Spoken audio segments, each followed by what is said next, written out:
Zibelline in the white sleeves. Kandali is currently one from the back.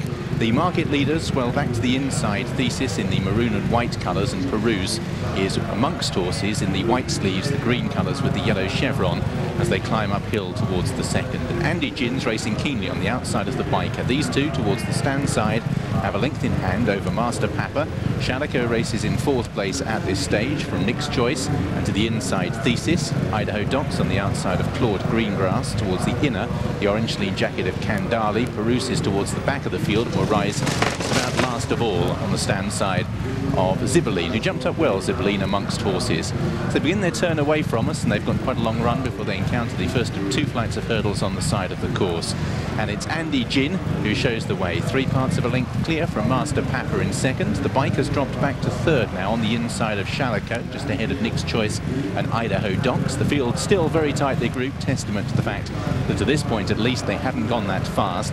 Thesis is in midfield in the maroon and white with Claude Greengrass. Then comes Kandali just ahead of Perouse, and once again Zibelline has just been shuffled towards the back of the field as they reach the third flight of hurdles. Master Papa jumps it well back through the field. Idaho Docs has jumped very slowly and brought down effectively Claude Greengrass. Idaho Docs appeared to want to put the brakes on. Claude Greengrass seemed just to jump into the back, but it's Claude Greengrass who has Liam Cooper walking away. Idaho Docs is continuing, but is now 20 lengths behind the others as Master Papa begins to increase the tempo with Andy Gin.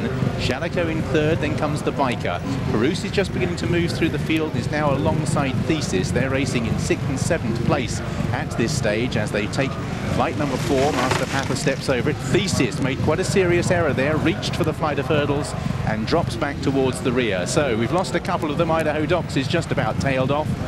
John, what do you make of it so far? It took a while for the pace to pick up.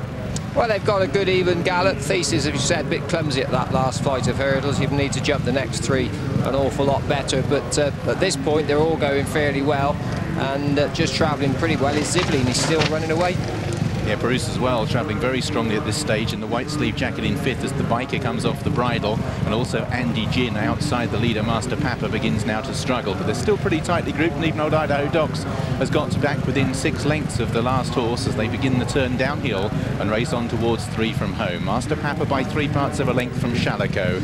Andy Gin is now in trouble, been passed by Nick's Choice and still absolutely running away Perouse, who's travelled really strongly to this point. Thesis makes ground on the inside of the biker as they all jostle for position. Zibelline comes next. Idaho Docs pull towards the outside of the weakening Andy Gin. 3 from home and over it. Shalico draws alongside Master Papa. Still Perouse pulling the rider's arms out with Zibelline travelling strongly as well, and now Thesis nipping up the inside has done well to recover from that mistake.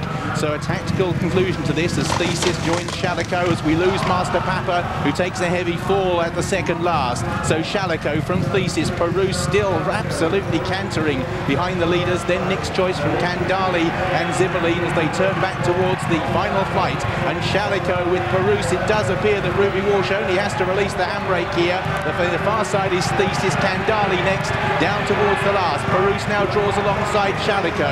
Perouse gets to the final fight, 2 lengths clear from Shalico and Thesis. Perouse hanging out towards the centre. Now Ruby Walsh for the first time shakes up Perouse, who is bounding up the Cheltenham hill to win impressively. A hat-trick in just over a week for Perouse, and will win decisively for Paul Nicholls and Ruby Walsh from Shalico in second.